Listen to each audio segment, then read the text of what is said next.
teori promosi kesehatan. Dan Hobsbawm 1974, inti dari teori ini adalah belief atau kepercayaan, menegaskan bahwa persepsi seseorang dalam kerentanan dan kemujaraban pengobatan mempengaruhi keputusan seseorang dalam perilaku kesehatan. Mengutip dari buku Promosi Kesehatan karangan Harry D.J. Maulana 2009, menurut teori HBM, kemungkinan seseorang melakukan tindakan pencegahan dipengaruhi secara langsung dari hasil dua keyakinan atau penilaian kesehatan health belief.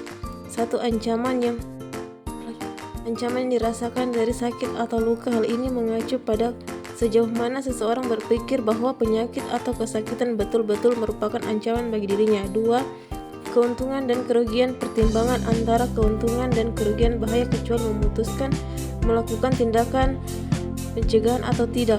Tiga, petunjuk berperilaku juga diduga tepat untuk memulai proses perilaku yang disebut sebagai keyakinan terhadap posisi yang tidak menonjol.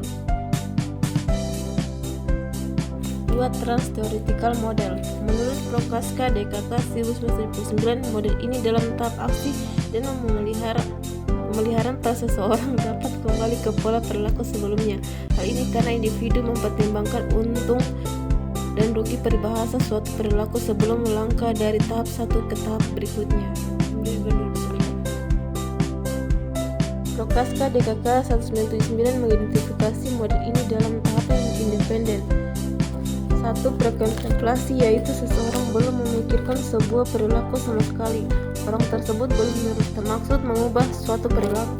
Dua, kontemplasi, seseorang benar-benar memikirkan suatu perilaku namun masih belum siap melakukannya. Tiga, aksi, seseorang sudah melakukan perubahan perilaku. Empat, pemeliharaan keberlangsungan jangka panjang dari perubahan perilaku yang terjadi. Tiga, teori of resonant action.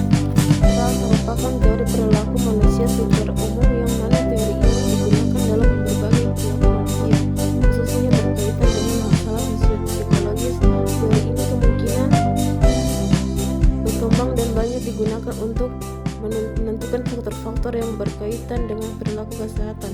Teori ini menghubungkan antara keyakinan,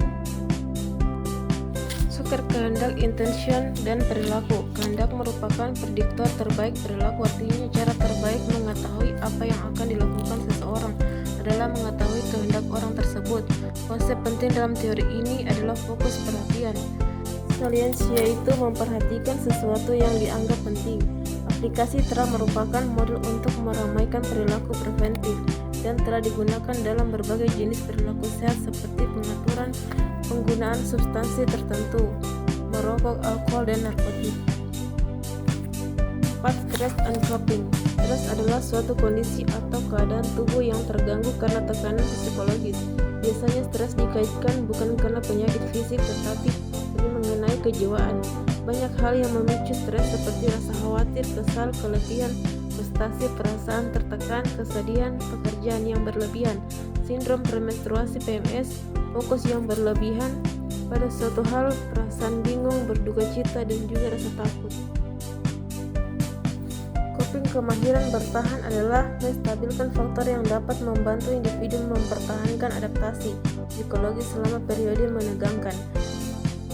Coping meliputi perilaku kognitif dan upaya mengurangi atau menghilangkan stres terkait kondisi dan tekanan emosional. Lazarus dan Volcom 1984, Moss, Cover 1993. Peran bidan dalam promosi kesehatan. 1. Peran sebagai advokator. Advokasi adalah suatu pendekatan kepada seseorang atau badan organisasi yang diduga mempunyai pengaruh terhadap keberhasilan suatu program atau kelancaran suatu kegiatan. Advokasi dapat dilakukan terhadap mengambil keputusan dari program atau sektor terkait masalah kesehatan maternal dan neonatal. Bidan melakukan upaya agar pembuat keputusan mempercayai dan meyakini bahwa program yang ditawarkan perlu mendapatkan dukungan melalui suatu kebijakan. Target: pembuat keputusan, pembuat kebijakan, pemuka pendapat, pimpinan agama, LSM, media, dan lain-lain. Peran sebagai edukator, memberi pendidikan dan penyuluhan kesehatan pada klien, melatih dan membimbing kader, mentorship dan perspektif bagi calon tenaga kesehatan dan bidan baru. berkaitan dengan daur hidup wanita. 1. Masa hamil. 2. Persalinan. 3. nifas. 4. BBL. 5. tumbang. 6. Masa reproduksi sehat. 7. menopause dan klimakterium. 3. Peran sebagai fasilitator adalah peranan yang berkaitan dengan upaya dalam menstimulasi dan mendukung upaya-upaya masyarakat sehingga mempermudah kegiatan yang dilakukan masyarakat dalam bidang kesehatan. Istilah fasilitator berasal dari kata fasilitasi, yang berarti sarana, maka memfasilitasi memberikan sarana agar tercapai tujuan.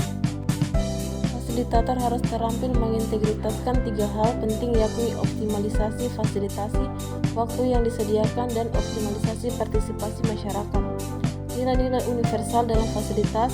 Pertama, demokrat, tanggung jawab, kerjasama, kejujuran, kesamaan derajat. 4. Peran sebagai motivator.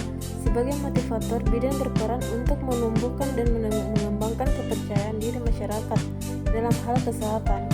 Bidan memotivasi masyarakat untuk melakukan aktivitas guna mencapai tujuan yang direncanakan.